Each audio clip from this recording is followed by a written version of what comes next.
Today I've got Floris Gierman with me. I'm really stoked on it because I'm stoked on all the stuff that he's doing. I got to connect with him because I first met my friend Brian Rather in Salt Lake City, and we became friends. And he's co-founder of Path Projects, which was crazy coincidence that day because I was just talking about how I just bought some Path shorts, and he was sitting across the table from me, and he's like, "Hey, I'm co-owner of that company." I'm like, "That's crazy! You're kidding."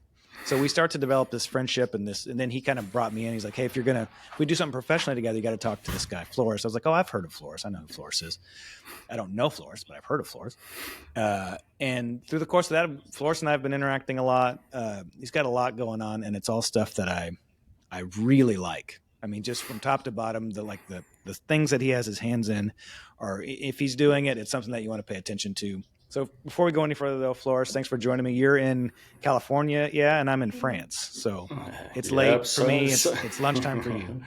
Southern California, yeah. I appreciate the chat. I think Yeah. ever since we started talking, we saw how many overlapping areas there were, whether it was skateboarding or running or entrepreneurship. Yeah. So excited for the chat. Yeah, and you've also you've got a Dutch accent, yeah? Am I right? Yeah, but grew up in Amsterdam or just outside of Amsterdam. Where at?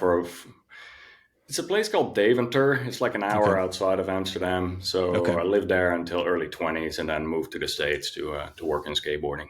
So. Oh gosh, okay, man. Yeah, there's so many threads I want to pull on. Because Amsterdam is probably my favorite city in the world. That's where we would have. When my family's traveling, we're living abroad right now in Paris. Our first choice when we bought our plane tickets, it was to go to Amsterdam. We just couldn't figure out the visa, and I love Paris, and we're very happy to be here. But Amsterdam is just something of a dream.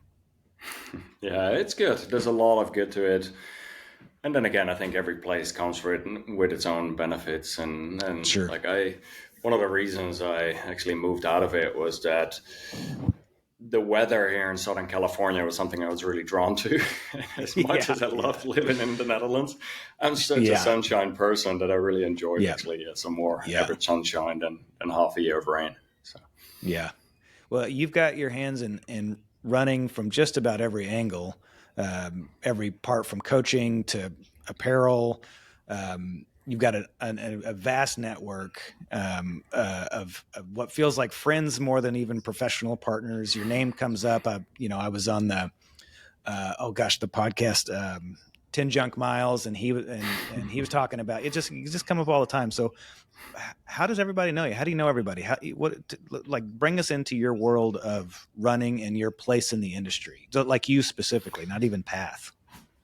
Yeah, I think it's kind of the combination of a few different things. I feel a lot of people in running are very passion driven, and it doesn't always come from like, let's start a business first around it. It's really, I started about 11 years ago. I grew up making skateboard videos. I really just enjoyed going out skateboarding and recording things and putting it out there just for me and my friends. Yeah. And then in 2013, once my first child was born, I got injured skateboarding so many times that I picked up running. And I was like, it started really for me. I started running more and more consistent, enjoying it. And then I was like, let's start making some videos around this. So one of the first videos I made was run like 100 miles from my house in Long Beach. I left at 2 in the morning and then I ran to San Diego. That was your first video? That was one of my first running videos. Whoa, I brought a GoPro and I was just like, let's document what this is like. I've never run 100 miles. Let's just bring a GoPro along the way. And then I ran it, and then I just put that video. I got to San Diego 17 hours, 45 minutes later, just in time to catch my last train. Got the last train back. I made a little YouTube video, put on YouTube. Didn't think much of it. I was like, it was like an adventure run. And then I was pretty active on Reddit. I just put a link on Reddit, and then it went to the #1 spot in Reddit running. Whoa. And then from there on, I started getting quite a bit of traction. I was like, this is interesting. Let me start making some more running videos. And from there on, it just grew naturally over time. And then I started a podcast purely to interview people that I respected a lot. Like I discovered low heart rate training. So I interviewed Dr. Phil Maffetone and Mark Allen. And from there on, a variety of different guests. Yeah. And it was a really good way for me to like get to know people and learn from some of the people that have an interesting voice in the space. And there was zero business idea around it. It was purely passion based. And then eventually, like, I ended up seeing some opportunities with getting sponsors on board for the podcast. At some point, people asked me if I could help them coaching. So I started creating some digital products around that. And then like an opportunity came up to become like a partner in Path Projects, one of the businesses that was one of my friends founded at the time. And so, yeah, at one point I just ended up having quite a few different hats on, and I think everything worked quite well together. I think it's quite important to do something that you're passionate about. And this was kind of a natural integration for me. That's how over time it's just kind of grown. Yeah, I mean, so, I have my hands in a lot of things, and people will often ask, how do you do so many different things? And I'll always say, well, yeah, I do a lot of things, but it's because I do a few things really well, and I can do a lot of different places. What is your thing? What is your place in all these? What's the common thread between coaching and what you do for Path Projects and your whole professional life from skateboarding? Is there a common thread through all of that is like consistent for you from when you jump from thing to thing to thing to thing?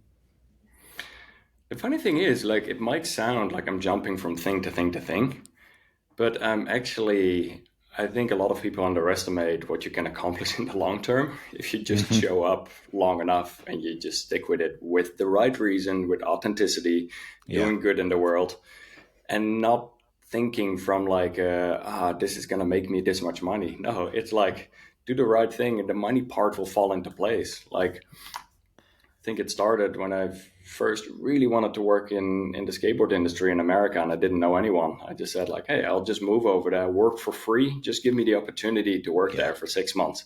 Yep. And like, I just proved myself, worked really hard, and eventually I was able to get a full-time job at Tony Hawk's skateboard company. Really? And I feel, so I worked with them for like 3 years and like really learned a lot just traveling around the world and learning the ins and outs of, oh my gosh, that's cool, the marketing industry for some of the brands that I really respected. So, and I think thinking longer term, zooming out your time horizons, that was the same with the YouTube channel. I started just putting videos out there because I cared about it. I was excited about it. I would do it if I wouldn't get paid.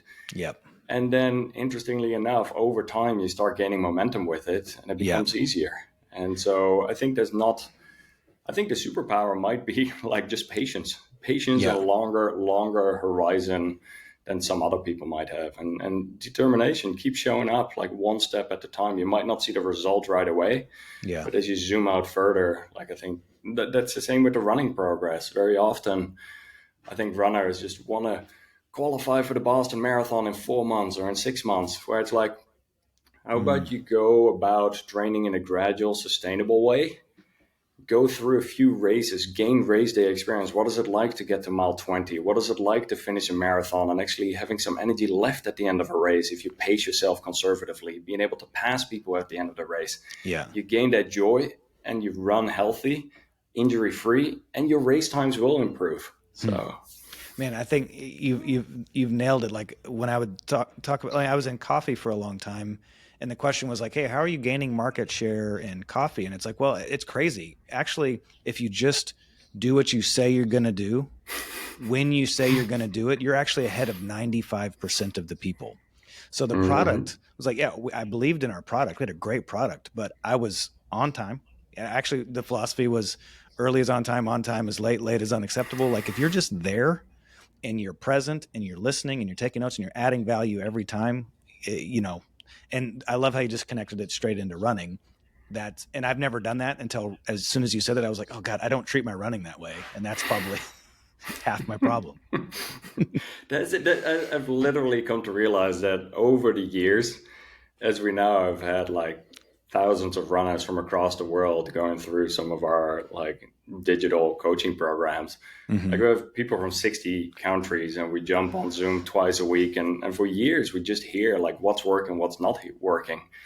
That's one of the main things, like just the patience in that. And then realizing the overlap between running and between personal life or running and like business as well. There's so much overlap right there. Yep. Yeah.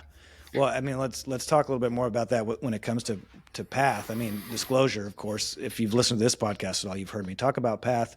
sponsoring our race. We're doing the fun run, not called a fun run. We're doing this enjoyable run with you and Billy Yang, January 18th in Salt Lake. But we're hearing about it all the time. I even saw like Ethan Newberry the other day posted about how much he loved the jacket, the Ginger Runner. It just seems like it's showing up everywhere, and you're the head of marketing.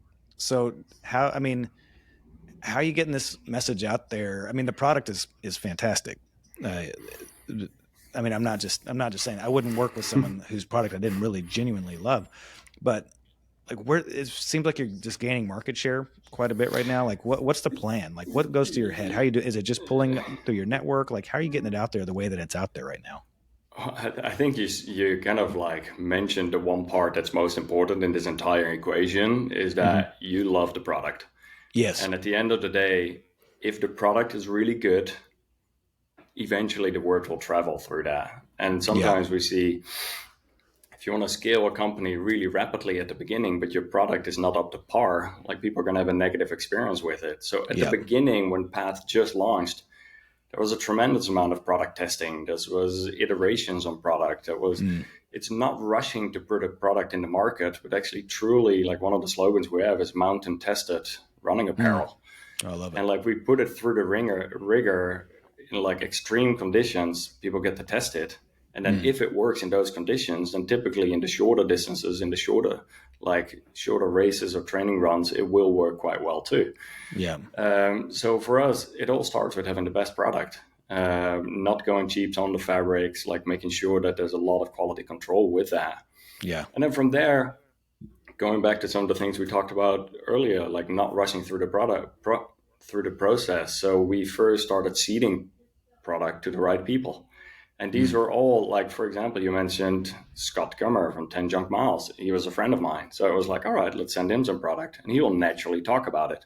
Yep. And then, yes, if it makes sense, we would get involved in a podcast or in a local race or whatnot. But we've had about 80 different ambassadors, and those are not the people who podium necessarily at every race, but these are the community leaders, these are the race directors, these are the podcast hosts, like I think Billy Yang was a perfect example there that you've spoken about earlier as well. Yeah. He was someone from the very beginning, like I really appreciated his quality of storytelling. And so there it became very natural, like, hey, here's some product. And he absolutely loved the product. From there, he started hiring for certain video projects. And then naturally that relationship has grown over time. Yeah. And so we have done that within the industry. And I think some of my contacts, but then also some of the other team members have had great contacts that they all brought to the table. Brian Rather, Scott Bailey, Eric Frey, we all come from our own angles into this. And I think naturally that has grown. Then now, about 18 months ago, Brian Rather got on board, and he has a tremendous amount of product development experience and creative direction experience, and also marketing experience. He was able to really help bring a fresh perspective to creative. It was almost like a 2.0 version of Path, where we not only had updated logo and updated branding, but like the entire product category kind of got elevated to the next level. And I think people started noticing that from there on, like the product had proven itself and we were able to start scaling some more on the digital spend. And just naturally it's almost like a snowball that's rolling down the hill that keeps rolling faster and starts gaining more momentum. And I think we're at that stage right now where it's starting to roll faster. I feel that groundswell for sure. And anyone who, like, when I was pushing it a lot through this, that when they would buy the product, they would reach out and, like it was, 4 or 5 people at least who said, hey, I bought one thing and then I went back and bought, 2 more things. So you're right. I mean, it's legitimately good stuff. Like in Paris, the only thing I have to run in is the brown shorts that I wore for my 100 miler in April. Like it's still, those are the shorts I wear every time, they're as good as the day I bought them. I know it sounds like a commercial here. That's really not what this is, but I think it just speaks to, your value proposition is like stuff that lasts and looks good. Like, it's stuff that you could wear every day and it looks nice. And the price is not like punching you in the gut. Yeah. Well, and we sometimes from time to time we have quite frequent conversations with our customers, but like also just walking around at the trade show last week. We're in Austin Yeah. the running event. Hmm. One of the things that sometimes does get brought up, like, one of your disadvantages probably for you as a business is that your product lasts so long. And it's like, Oh, well, you're right. we'll take that as a compliment. You know what I Yeah. mean? It's not that we're Yeah. going to downgrade the quality just so people would buy more. It's like, no, let's have that good experience that people will tell people naturally. So. Yeah. I think the first time I heard about it, speaking of Billy Yang, I mean, and that Billy is on board. I mean, and that we get to do this event with Billy on January 18th in Salt Lake. Like that's mind blowing. Like that guy, I would say between Billy and Chris McDougall, Born to Run author, those two were, and I'm not alone in this, but those two were like some of the most formative, special people in that era of running that really brought exponential growth within the ultra trail space. And so he did a video once. I think he was like sitting in a hotel room or something like that. And he was like, "Hey, this is the gear I'm excited about right now," or something like that. And anyway, I remember him talking about Path, and that Path separated the liners from the shorts. And I thought that's the most intuitive thing I've ever heard. Why has no one done that? And since I made that switch to Path years after that video, and other people, I guess, have the system now, but like that chafing on the lower back is gone. It's incredible. Yeah, we put a lot of thought into developing that system, and that's like, the personalized performance and the prevention of chafing are two of the things that come up. Because you can put your phone in it, and it's like everything's fine. I put my phone back there, I put my keys back there, I put some nutrition all in my shorts. It's crazy. Yeah. And I think you're right though. Like, both Chris and Billy has brought a lot of people into the sport, and I think one of Billy's videos in particular, the why of like running 100 miles, like that video gets referred to so many times. And that's like the seminal, like the quintessential ultra video. I made my dad watch it. Like, hey, this is what I'm trying to do, Dad. Like, this is what I'm into right now. I know it doesn't make any sense. You got to watch this. Yeah, so, that's sure. Cool. Okay, so stoked on the January 18th thing that we're doing with you. There's more details still to come together for that, but that's fun. So turn the page though. Since I've got you here, I mean, like with you and all the coaching, give me a higher level or give me a lower level. We've done high level. Like what is your value proposition within your coaching? Like you have videos, you have, stuff that people can subscribe to. Like what's going on there exactly?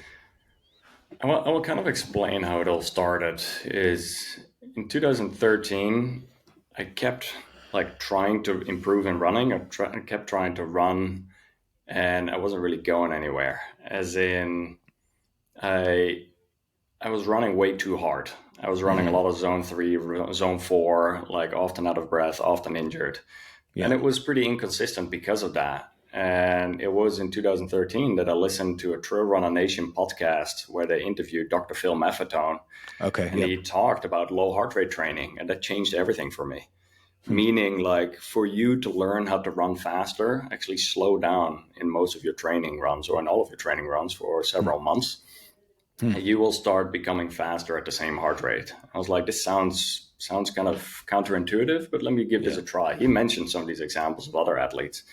So when I started out, it was like at 100, I was 30 at the time. It was like, there's different formulas for it, but let's say you do 180 minus your age, which for me was 30 at the time, was 150. And you tried to run at a heart rate not above 150. And when I did that the first time, like on the trails at the walk, it was a lot of like uphill walking, like 11-minute mile, but on the road, it was like 9-minute and like 8:30 minute. And I thought I was relative fit. And I was doing a lot of running before that at 6:30, 7-minute miles.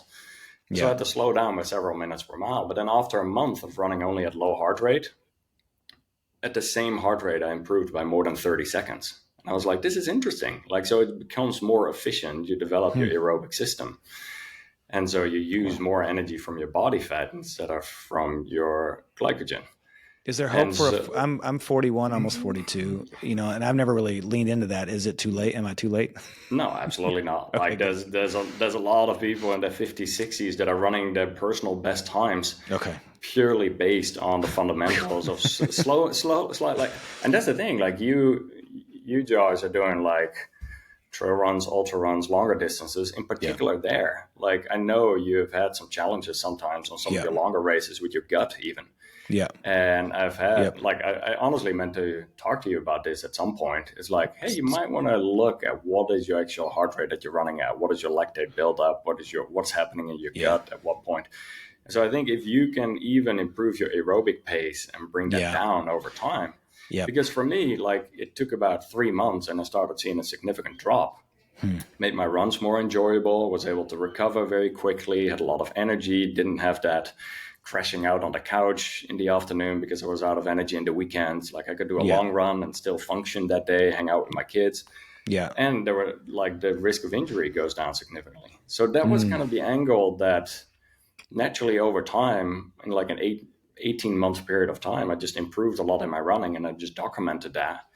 And that's basically the whole fundamentals of the coaching program that we're doing. There's like low heart rate training. And then once you have developed a base, like after the base building phase, there's more like higher intensity that gets integrated within it.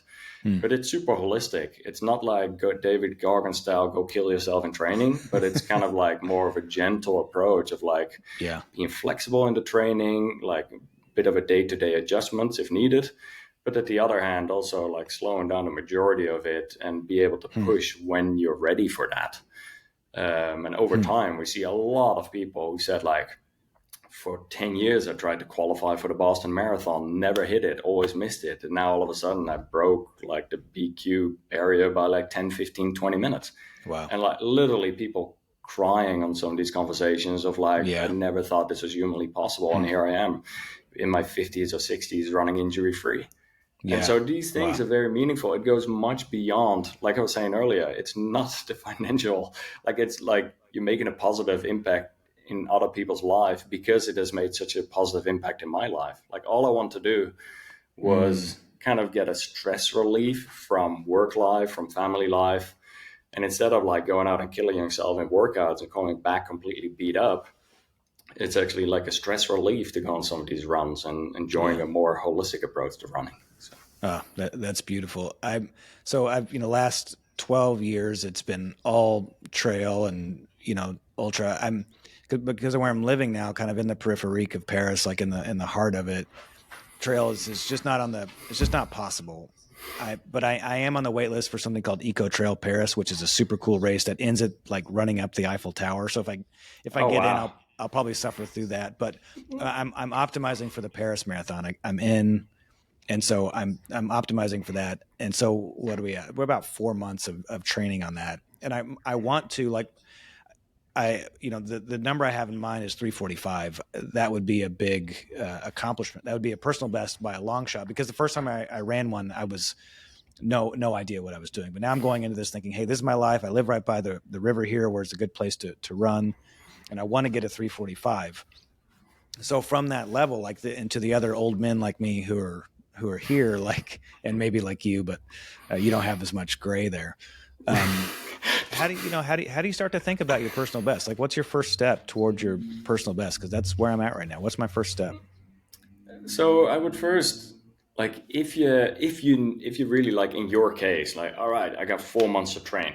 Yeah. Like kind of going back to what we were talking about earlier. Like there's a lot of people who want to qualify for Boston in 4 months or want to run a personal. This is literally you right now. I want to run my personal best in 4 months, right? Yeah. Whereas like sometimes I think you have way more personal best ahead of you in the next 12, 24, 36 and beyond months if you get the basic fundamentals of training right.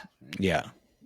But that also means like allowing for a certain period of time to really do gradual, gentle training. Yeah. And like, because every time when you start doing too much high intensity, it just adds more cortisol, like higher stress levels to the body. And sometimes that could block some of the aerobic process. So like you want to be a little bit cautious. If like sometimes we see people who are like high intensity or 5 times in a week CrossFit, and then trying to do like low heart rate training, it's like it's counterbalancing over there. So I think for you, if even for the next 4 months, you would do you would still do some of the training you were planning on doing, but when you do a lower intensity run, like actually slow down enough. There's a lot of people who just run in zone 3, and it's a mediocre yellow zone land where you don't really get that many benefits for it. Whereas if you can slow down enough, which might be for you like a 9-minute mile, might be an 11-minute mile, might be a 13-minute mile, whatever it is, right? Because are you saying, so like as the opening rule of thumb is the 180 minus my age, so 180 minus 42? Yeah, so that formula generally gives a ballpark number that works okay for most people. However, like for athletes who are in the 50s, 60s, 70s and beyond, sometimes further personalization may be needed. Or for athletes who have a high max heart rate, some playing around. I think it's one way to get to a number that's a ballpark number. From there, something else you can do is go out, run with a friend, have a conversational pace, or make a phone call to someone else. Yeah. And while you have that conversation after you're warmed up, you just look down on your watch and you see like, all right, I can have a conversation at a 140 heart rate. It's like, let's aim not to go, but once I go to 145, I start to like have a bit harder time to like be able to speak sentences and whatnot. So let's stick to that 140. And like, it doesn't have to be exact. This is more ballpark numbers. But most people are doing all of their runs at that 160, 170 heart rate. And depending on where you're at, that could often be a little bit too much. So. I'll do a lot of my work calls on a run, so that helps me a lot. Like, you know, to keep it like it's my work calls with people that I'm at least friendly enough. Like if I'm a little out of breath, we can laugh about it. But that helps me. But I have a high heart rate. I mean, I think I run pretty hot. Like I pushed myself just out of curiosity. When was it? Yesterday, and I was like at 189. Like when I was just like, I just wanted to see how high. I just wanted to see if I could get it to blow up. But on those phone calls, I'm at like 150, 152. That feels really high, but I'm able to talk. What is the device that you use to measure this? Coros Apex 2. Oh, just the wrist. I don't have a chest or anything.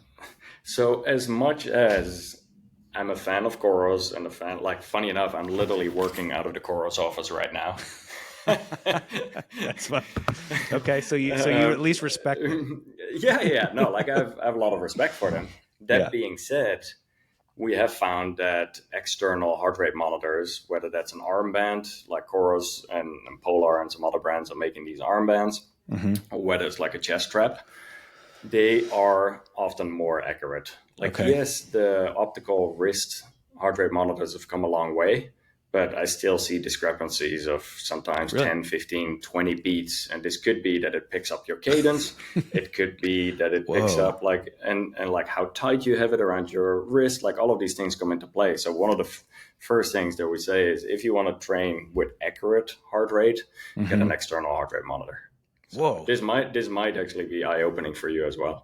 Absolutely. I mean, I don't do deep dives into gear. I'm not like a super technical person, but you know, I was with Garmin for, I mean, my lifetime value of Garmin, I was a pretty good customer, you know, probably spent $3,000 over 8 years or something like that, 9 years. And now I'm the Coros Apex 2, and I absolutely love it. But I've never read a review, so oh, nice. Based off the same one. Nice. Based off what you just said, I thought, well, I bet if I read an article or two, maybe I would have known that. Maybe my audience, everyone who's hearing you say that is like, yeah, of course you have to have external. I've never even heard that they could be that far off. That's wild. Yeah. I've done quite a bit of testing myself too in different scenarios, and sometimes it's just more accurate than another. But yeah, I'm sold. I'm gonna do it. I'm gonna buy it. There you go. Okay, so I get the 4 months. So and I like that. Okay, then maybe let me tell you my 2-year plan. Because great, would love to hear it. I'm here, so I'm going to run the road marathon. I'm not passionate about road. I wasn't. Now I'm starting to love it. I did a podcast interview with Jacob Pusey, and I've referenced it so many times because I'd never heard anyone talk so romantically about road, only trail. But the way that he talked about road was so compelling. And so this is my life, and so I'm running on the road, and I'm starting to really love it. But I wanted to do the Paris Marathon, at some point. And then I wanted to do a road ultra of some certain distance. And then once we, resettle back in America, I want to get back into, my heart of the 100-miler. But I thought, hey, it'd be great to spend time at these relatively shorter distances. But my real, true, ultimate goal is to do better at the 100-mile distance. Yeah. Well, and that's, I think, the beauty that sometimes people don't realize, that having a well-developed aerobic system, if your aerobic pace is improved, it will be beneficial in all distances. Like, as soon as your heart rate comes down, or your heart rate comes down at the same pace, or you're running a faster pace at the same heart rate, it translates to your race times right there. As much as I absolutely believe there's a time and place for high intensity running and to reach your optimal performance, yes, I think it's a combination of low heart rate training and then adding in high intensity running at the right time. We have seen many people who, even for a period of time, don't do any high intensity running and just run low intensity and running the absolute best races ever. Even though they're racing, for example, a marathon at a much higher heart rate, often 10, 15, 20 beats higher than their low intensity training zone. Still, they're able to race that much more efficient because they're using less energy. So when you're coaching somebody that is choosing to just do all their training in the low heart rate, are the programs that you're giving them a time on task type program? Or are you still saying, hey, no, get this number of miles? You know what I mean? Because Camille Herron at one point was talking about this coach that I think is from France, who was always about never do the long run, never run more than 120 minutes. I don't know if you're familiar with any of this. I haven't done the deep dive, but what's the prescription? It's an interesting one, because realistically, if you have an hour available to train, and whether you run a 6-minute mile or whether you run a 12-minute mile, that makes a difference, right? However, realistically, if it's in your zone 2, you're both getting an hour of zone 2 training in. And so most of our training schedules are all time-based, meaning all right, this day go out for a 60-minute run, do this type of warm-up, this cool down, and then so mentally you kind of know how long you're going to be out there for. Yes, that's what I was going to say. You could, because when you do that as someone who's super busy, you can actually put it on the calendar, and that it's not 6 miles, I'm feeling bad, it ended up being an hour and 5 minutes. I love that from a time blocking standpoint. Yeah. That being said, though, in some of the further weeks, when you get closer to race day, I do think there's a time and place for hitting a certain mileage point, because for example, for a marathon, you got to run 26 mile, 42K. So getting, for example, a 20 miler in or a few 20 milers in will be beneficial, just so you've been at 80% of the race and what that feels like. So. Yeah. And you, I don't know what the timeline was within this, but you've run all the world majors, right? I just finished it in London this year, actually. Yes. Oh, really? Yeah. Nice. Do you have one that you got to go back and do again? It's kind of funny. The only one that I didn't run under 3 hours was the New York Marathon. And that was because Billy actually asked me to help him on a video project for Strava in 2019, where we were following 3 different runners that were running their first marathon at New York. And so all 3 of us are running with a different runner. And so I ran with this guy named Matthew. And he had gone from being pretty significantly overweight to losing a lot of weight and running his first marathon. Amazing. And even though this was a 4 hours something marathon, it was my slowest one out of the 6. It was the most special one, because we had this, I got to experience the race, not from a racing perspective, but really observing everything. I was the filmer.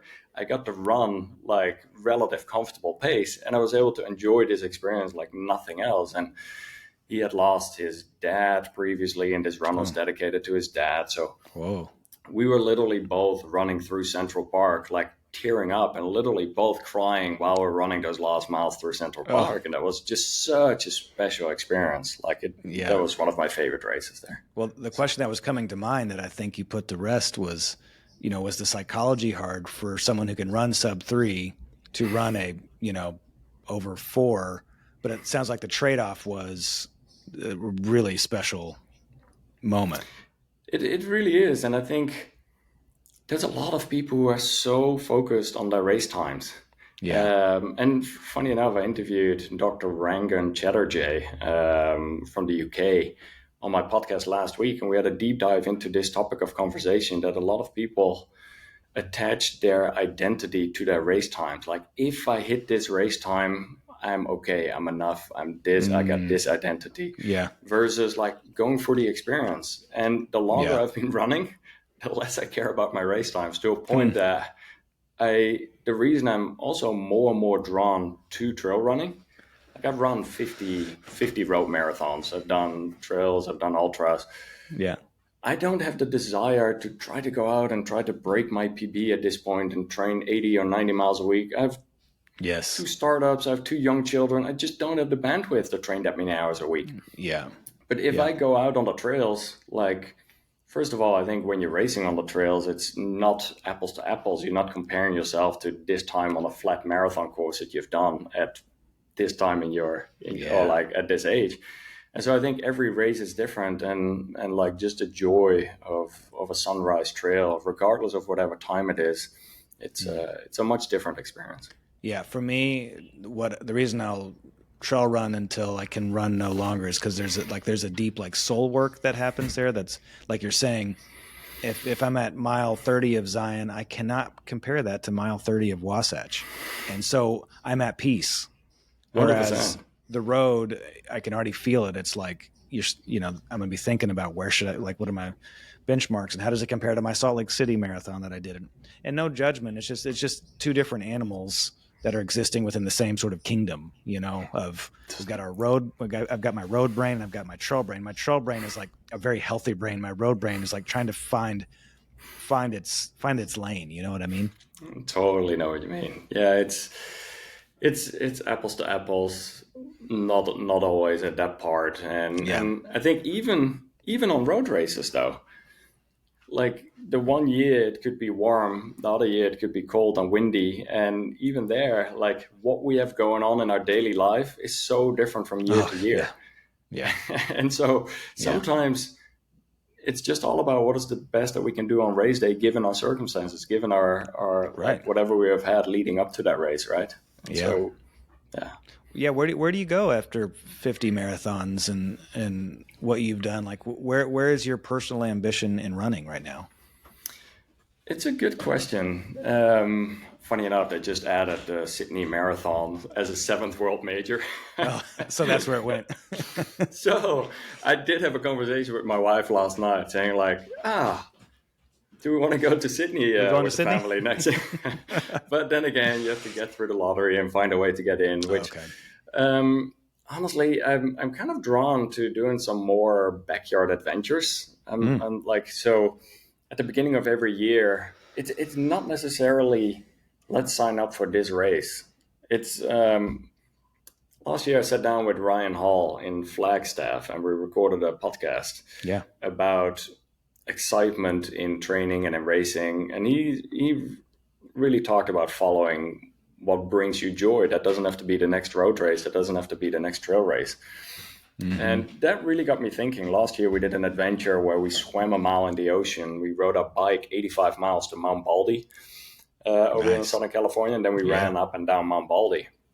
It was like a 14-hour day with like 12,000 foot of climb, and it freaking bonked on the bike, but like adventure with friends and just documenting it along the way. Now for New Year's, we planned like, let's go for a long barefoot run by the ocean, and every jetty that we see, we swim around the jetty. So it's just like, it's a cold plunge and we're running barefoot, and it's like with a few friends. Like, I think it doesn't always have to be that structured of a race for me. So now I'm really just enjoying some of these adventures and doing that. So. Oh man, that sounds great. I think one thing that we have to talk about, because I'm just curious, is that you've talked to a lot of awesome people on your podcast, and most recent notable, I think probably for my audience is Courtney, but Eliud Kipchoge, that you got to have a conversation with him when very few people have had conversations with Eliud Kipchoge. How did you even do that? You know what's funny? I'm a big believer in vision, like vision boards and putting something out in the universe. And I think everything happens for a reason. I already love this conversation. And so last year, it was about 2 years ago. I was kind of at this slump with the podcast, and I was like, I don't really know. I want to keep doing this. I don't like, there's just a lot going on, and I didn't really know what angles and whatnot. Yeah. All I did is I created a vision board of kind of like, where do I want to go? And I kind of almost jokingly put on there like Eliud Kipchoge and Killian. And sure enough, within 6 months, both of his teams reached out to me to get interviewed. Oh, wow. Which I was like, how does this even work? Like, so Eliud Kipchoge was coming out with a movie about running sub 2. Yeah. And it was Universal Pictures, I believe it was. They reached out like, hey, do you want to interview Eliud on your podcast? And then I was like, oh yeah, absolutely. This would be great. Of course. And then they put all the rules about it. Like I just said like, yes, absolutely. Great opportunity. And they were like, it's going to be 15 minutes. It has to be about the movie. There's going to be these 3 directors on the Zoom call with you. And I was like, yeah, great. Let's find a way. And so all I did was I had 15 minutes time. I got the 3 questions about the movie out of the way very quick. Within 2 minutes, we got those questions out of the way. Then I asked them the questions I was interested about. What advice do you have to non-elite runners looking to improve? What tips would you give to your younger version of yourself? What would you like? Then I re-edited it because I told them like, no one cares about your questions about the movie. Like, let's do this the right way. So I edited all those questions towards the end that if people were into the conversation, because that's how the YouTube algorithm sometimes works too. Yeah. And so, and then a week after I had that conversation with Eliud, like Lewis from Chorus asked me to fly out to Eugene for like the pre-classics. And so we actually got to have coffee with Eliud and got to hang out with him and Sifan Hassan. And so I had an offline conversation of about half an hour, not close to an hour with Eliud. And I asked him all of the questions. I didn't record it. Yeah. But then I went back and I actually just edited that in. Like, here's the learnings from that conversation. And I just integrated that within the conversation. So it ended up being like longer than a 15-minute interview about this video. But I think it's just about getting creative to get the most out of the situation. So. Man, I think so. My favorite thing is what you say. I have a very good friend named David Figge in Salt Lake, and he does the same thing. It's like, hey, if you have a thing that feels that you want to do that's so big, it's like that it feels stupid. You have to say it out loud because it is so. It's actually stupid to keep it in, like. Because you never know who's going to know somebody who might be able to make this thing happen that you want. So you have to say these things. I want to hang out with Eliud Kipchoge. I want Casey Neistat on my podcast. I want to, something like if I never say it out loud, there's actually no chance. Yeah. Like I say it to you and you're like, hey, I know a guy. You might need to connect with this guy, and he could, like that's how stuff happens, in entrepreneurship. It really is, and I think you also get drawn to it more, right? Like, let's say you want to buy a certain car, and all of a sudden you start seeing that car everywhere, right? Like that's just how the mind works. Like put something out there, and you all of a sudden start seeing it, and like all of a sudden you start to draw connections to it. That's something there. So. Yeah, man. Yeah, I love that. And so it was a great interview. But what a cool thing to get to talk to. You talk to several legends over time on your podcast, but even at that time, but. Just everything that he had done, such a cool opportunity, such a cool thing to see. It really is, and I pinch myself sometimes with it, being like, this is something that I've looked up to for a very long period of time. But I think at the end of the day, they're all just other human beings, right? Like I got a chance to hang out with him in Tokyo at the marathon in March, and got a chance to record a longer form interview with him. I think I saw it sitting at the table, sitting at a table, right? Yeah, at a cafe or something. Even he had the worst race out of his career. He had all sorts of death threat, like people after the whole dying of the other marathon runner, like he got accused by it, and people were saying like this and that, and he hadn't slept for days before that interview, and so I think.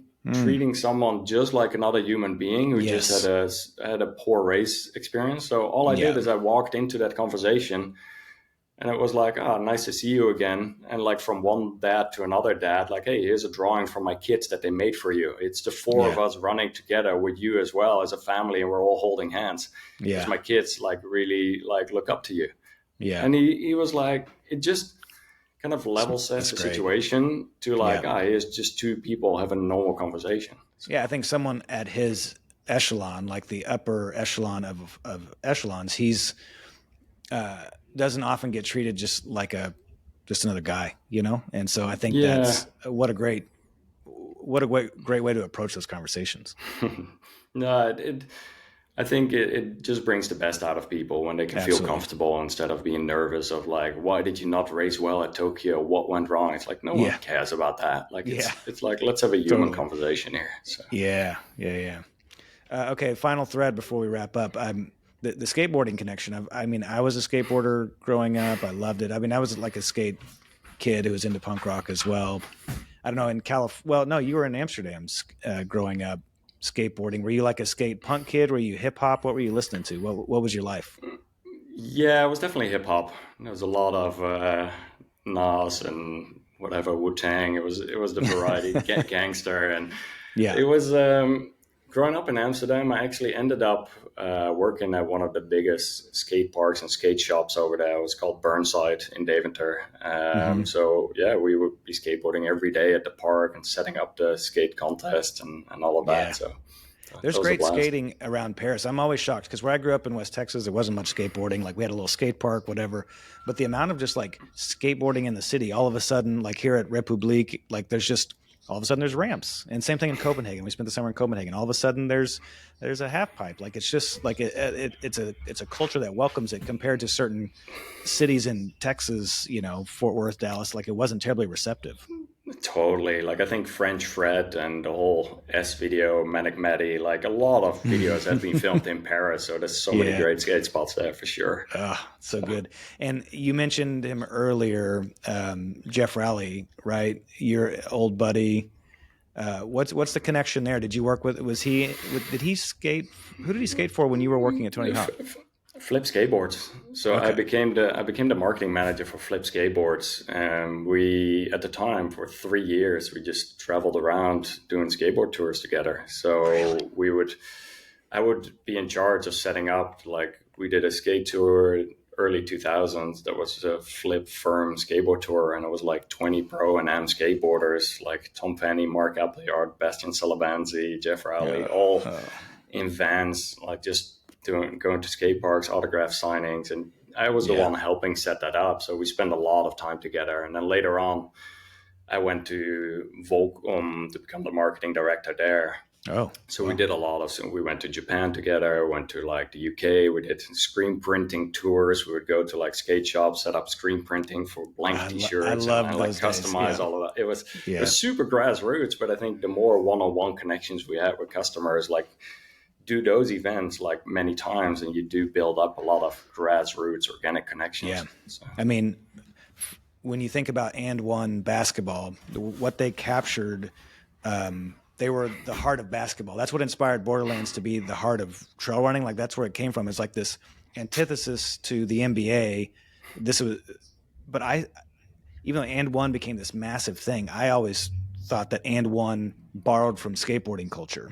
So the way that they would just gather around on the street and the way, you know, like the screen printing on there and then, you know, handing out a VHS tape, all this sort of stuff. Then they made some amazing decisions that sent And One to the moon. But and maybe skateboarding took it from somewhere, but it just felt like all of the coolest stuff that was emerging was coming out of that late 80s, 90s. And, you know, such a great time to be in the industry and to be around some of the legends that you were around. 100%. There was a lot of creativity in there in the skateboarding, like in the whole skateboarding media from a photography standpoint, videography standpoint. I think it was very made a lot of impact in street culture, and it's really cool to see that actually not pivoting, but happening within the running culture right now at this point as well. Like there's a lot of creativity happening, and I think this is just the beginning of it. So there's a ton of creativity. The thing that I'm looking for next in trail running is someone who can actually capture the spirit of those old skateboarding videos. I don't think anyone's touched it yet, because it's hard. As I think about, like, how do you actually capture that? Because it's hard to get the video out on the trail, and there's no like trick. There's no like one thing that's like, hey, watch this for 10 seconds and you're hooked. But I think, someone will solve that at some point. But because I think that every great sport's meteoric rise is in some way rooted to all the cool marketing stuff that skateboarding brought to us.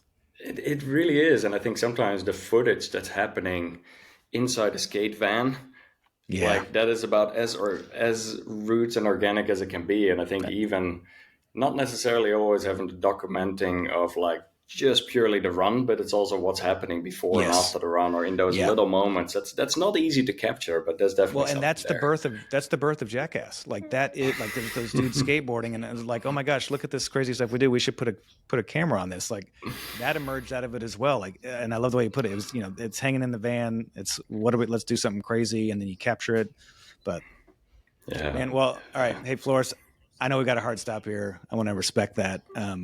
I love this. I look forward to meeting you in person January 18th, Salt Lake City, with you, Billy Yang, and the other more Path crew, but it's going to be open to the city. We'll get a lot of details out about that. But man, it's just fun talking with you about all this stuff. Absolutely. Same here. And I'm impressed by all of the different things that you've been able to do from your end. Like you definitely wear a lot of different hats, and I'm excited for what's to come next year with both the group Shakeout Run and then with the race that we're putting on together as well. May 31st. So. It's a 10K, half marathon, and 50K. We got a lot of fun stuff planned for it, but it's going to be awesome. Path is the presenting sponsor, and we're going to have a blast. It's going to be a good time. So thanks, Floris. Appreciate you. Absolutely. Thank you. Appreciate it. Man. Later. Take care.